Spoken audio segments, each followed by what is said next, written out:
ಧರ್ಮಸ್ಥಳದ ಕಾಡಿನ ಪ್ರದೇಶದಲ್ಲಿ ನಿಜವಾಗ್ಲೂ ಅನಾಮಿಕ ವ್ಯಕ್ತಿ ಹೇಳಿದಂತೆ ಅಸ್ಥಿ ಪಂಜರದ ಕುರುಹು ಸಿಗುತ್ತಾ ಅನ್ನೋ ಕುತೂಹಲಕ್ಕೆ ಉತ್ತರ ಸಿಗೋ ನಿರ್ಣಾಯಕ ದಿನ ಇವತ್ತೇ ಕೊನೆ ದಿನ ಅಂತ ವಿಶ್ಲೇಷಣೆ ಮಾಡಲಾಗ್ತಾ ಇದೆ.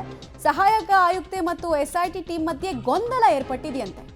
ಹೊಸ ಸ್ಥಳ ಮಹಜರಿಗೆ ಎಸಿ ಸ್ಟೆಲ್ಲಾ ವರ್ಗೀಸ್ ಅವರು ಮುಂದಾಗಿದ್ರು. ಸ್ಥಳ ಹುಡುಕಾಟದ ವೇಳೆ ಪುರುಷನ ಅಸ್ಥಿಪಂಜರ ಪತ್ತೆ ಆಗುತ್ತೆ. ಇದು ವರ್ಷದ ಒಳಗಿನ ಅಸ್ಥಿಪಂಜರ ಅಂತ ಫಾರೆನ್ಸಿಕ್ ಟೀಮ್ ಅಲ್ಲೇ ಇರ್ತಾರಲ್ಲ, ಅವರು ಅನಾಟಮಿ ಓದ್ಕೊಂಡಿರ್ತಾರೆ, ಅವ್ರಿಗೆ ಗೊತ್ತಾಗ್ಬಿಡುತ್ತೆ. ಬಾಡಿ ಇರೋ ಪೊಸಿಷನ್ನು ಮತ್ತೆ ಇರೋ ರೀತಿ ನೋಡಿದ್ರೆ ಗೊತ್ತಾಗ್ಬಿಡುತ್ತೆ ಅವ್ರಿಗೆ ಇದು ಎಷ್ಟು ವರ್ಷದ್ದು, ಮೇಲಾ ಫೀಮೇಲಾ ಏನ್ ಕತೆ ಅಂತ. ಸ್ಥಳೀಯ ಪೊಲೀಸರು FSLಗೆ ಕಳಿಸಿ UDR ಅನ್ನ ದಾಖಲಿಸಬೇಕು. ಇದು ರೂಲ್ಸು. ಉತ್ಖನನ ನಿಯಮದಡಿ ಬಾರದ ಕಾರಣ ನಾವಿದನ್ನು ಮಹಜರ್ ಮಾಡಕ್ ಬರಲ್ಲ ಅಂತ SIT ಟೀಮ್ ಹೇಳ್ತಂತೆ. ಆದರೆ ಸ್ಟೆಲ್ಲಾ ವರ್ಗೀಸ್ ಅವರು ಇದಕ್ಕೆ ಒಪ್ಪಿಲ್ವಂತೆ.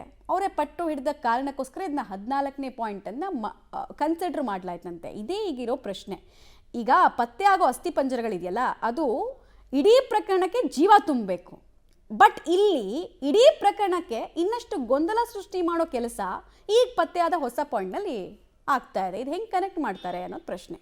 ಅಥವಾ ತನಿಖೆ ದಿಕ್ಕು ತಪ್ಪಿಸೋದಕ್ಕೆ ಸುಮ್ಮನೆ ಏನೋ ಇದೆ ಅಂತ ಭ್ರಮೆ ಬಿತ್ತೋ ಕೆಲಸಕ್ಕೆ ಇದು ಮುಂದಾಗ್ಲಾಗ್ತಾ ಇದೆ ಅನ್ನೋದು ಪ್ರಶ್ನೆ. ಡೀಟೇಲ್ಸ್ ಕೊಡ್ತಾರೆ ಸುಕ್ಪಾಲ್. ಈಗ ಪತ್ತೆ ಆಗುವಂತಹ ಅಸ್ಥಿ ಪಂಜರಗಳು ಒಂದು ವೇಳೆ ಪತ್ತೆ ಆದರೆ ಅದು ಇಡೀ ಪ್ರಕರಣಕ್ಕೆ ಜೀವ ತುಂಬುತ್ತೆ ಅಂತ ನಾವು ಕನ್ಸಿಡರ್ ಮಾಡಬೇಕು. ಈಗ ಆಗ್ತಿರೋದು ನೋಡ್ತಾ ಇದ್ರೆ ಪ್ರಕರಣಕ್ಕೆ ಜೀವ ತುಂಬೋದು ಹೋಗ್ಲಿ, ಇನ್ನೂ ಸಂಶಯವನ್ನು ಎಲ್ಲರ ತಲೆನಲ್ಲೂ ಬಿತ್ತೋ ಕೆಲಸ ಆಗ್ತಾ ಇದೆಯಾ ಅಂತ ಅನ್ಸುತ್ತೆ. ಖಂಡಿತ ಮಮತಾ, ಈಗ ಆರಂಭದಿಂದಲೂ ಈ ಗೊಂದಲಗಳು ಸೃಷ್ಟಿಯಾಗಿರುವಂಥದ್ದು. ಯಾಕಂತ ಹೇಳಿದ್ರೆ ಆತ ಸುಮಾರು 13 ಪಾಯಿಂಟ್ಗಳನ್ನು ಗುರುತು ಮಾಡಿದ್ದೇನೆ. ಅದು ಏಕಾಏಕಿಯಾಗಿ ಬಂದು ಮಾಡಿದ್ದೇನೆ. ನಾನು ಇಲ್ಲಿ ಮಾಡಿದ್ದೇನೆ. ಅದು ಕಷ್ಟ ಸಾಧ್ಯ. ಸುಮಾರು 11 ವರ್ಷಗಳ ಬಳಿಕ ಬಂದಿದ್ದಂಥ ವ್ಯಕ್ತಿ ಏಕಾಏಕಿಯಾಗಿ ಎಲ್ಲ ಪಾಯಿಂಟ್ಗಳನ್ನು ಒಂದೇ ದಿನದಲ್ಲಿ ತಿಳಿಸಿ ತೋರಿಸಲಿಕ್ಕೆ ಕಷ್ಟ ಸಾಧ್ಯ. ಆದರೂ ಆತ ತೋರಿಸಿದ್ದಾನೆ. ಅದನ್ನು SIT ಅಧಿಕಾರಿಗಳು ಒಪ್ಪಿದ್ದಾರೆ. ಆ ಬಳಿಕ ಆತ ಹೇಳಿರುವಂಥ ಜಾಗವನ್ನು ಉತ್ಖನನ ಮಾಡುವ ಕೆಲಸ ಆಯಿತು. ಸುಮಾರು 1ರಿಂದ 5ನೇ ಪಾಯಿಂಟ್ವರೆಗೂ ಏನೂ ಸಿಕ್ಕಿಲ್ಲ. ಆ ಬಳಿಕ ಸಿಕ್ಕಿರುವಂಥ 6ನೇ ಪಾಯಿಂಟಲ್ಲೂ ಇನ್ನೂ ಅನುಮಾನ ಇದೆ. ಆತ ಹೇಳಿರುವಂಥದ್ದು 20 ವರ್ಷದ್ದು ಒಳಗೆ ನಾನು ಹೂತಾಕಿದ್ದೇನೆ ಅನ್ನುವಂಥದ್ದು. ಆದರೆ ಅಲ್ಲಿ ಸಿಕ್ಕಿರುವಂಥ ಮೂಳೆಗಳು 20 ವರ್ಷಕ್ಕಿಂತ ಮೇಲ್ಪಟ್ಟದ್ದು ಅನ್ನುವಂಥದ್ದು ಈಗಾಗಲೇ ಗೊತ್ತಾಗಿದೆ. ಆ ಬಳಿಕ 7, 8, 9, 10 ಮಾಡಿದ್ರು, ಅಲ್ಲೂ ಏನು ಸಿಕ್ಕಿಲ್ಲ. ಇಲ್ಲೂ ಗೊಂದಲ ಅಂತ ಖಂಡಿತವಾಗಿಯೂ ಎಲ್ರಿಗೂ ಗೊತ್ತಾಗಿತ್ತು. ಆ ಬಳಿಕ ಆತ 11ನೇ ಪಾಯಿಂಟ್ಗೆ ಬಂದಾಗ ನಾನು ಇಲ್ಲಿ ತೋರಿಸೋದಿಲ್ಲ, ಇನ್ನೊಂದು ಕಡೆ ತೋರಿಸ್ತೇನೆ ಅನ್ನುವಂಥದ್ದನ್ನು ಹೇಳಿ ಇನ್ನೊಂದು ಕಡೆ ತೋರಿಸ್ಲಿಕ್ಕೆ ಹೋದ.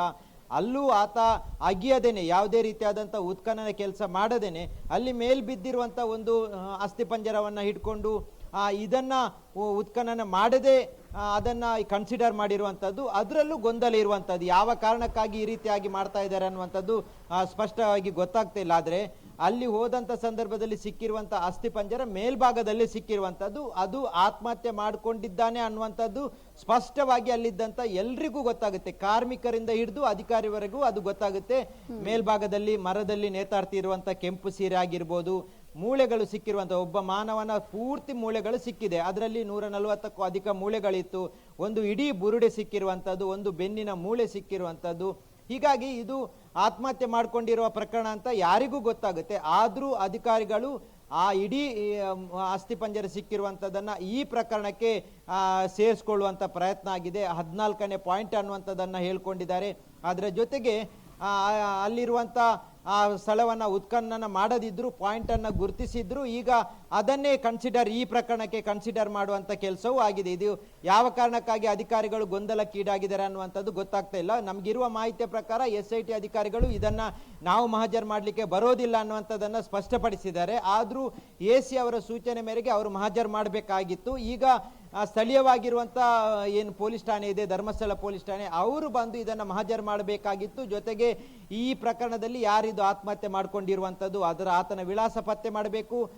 ಮೇಲ್ನೋಟಕ್ಕೆ ಅದು ಗಂಡಸು ಅನ್ನುವಂಥದ್ದು ಗೊತ್ತಾಗಿದೆ. ಜೊತೆಗೆ ಆತನ ವಿಳಾಸ ಮತ್ತೆ ಯಾವ ಕಾರಣಕ್ಕಾಗಿ ಆತ್ಮಹತ್ಯೆ ಮಾಡ್ಕೊಂಡಿದ್ದೇನೆ ಅನ್ನುವಂಥದ್ದನ್ನು ಕನ್ಕ್ಲೂಷನ್ಗೆ ಬರಬೇಕಾಗುತ್ತೆ.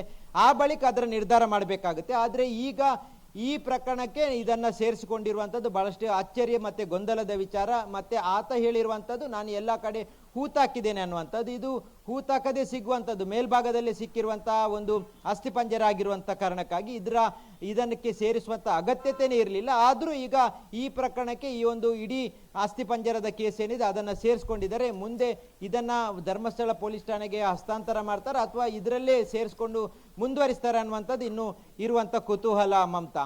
ಓಕೆ.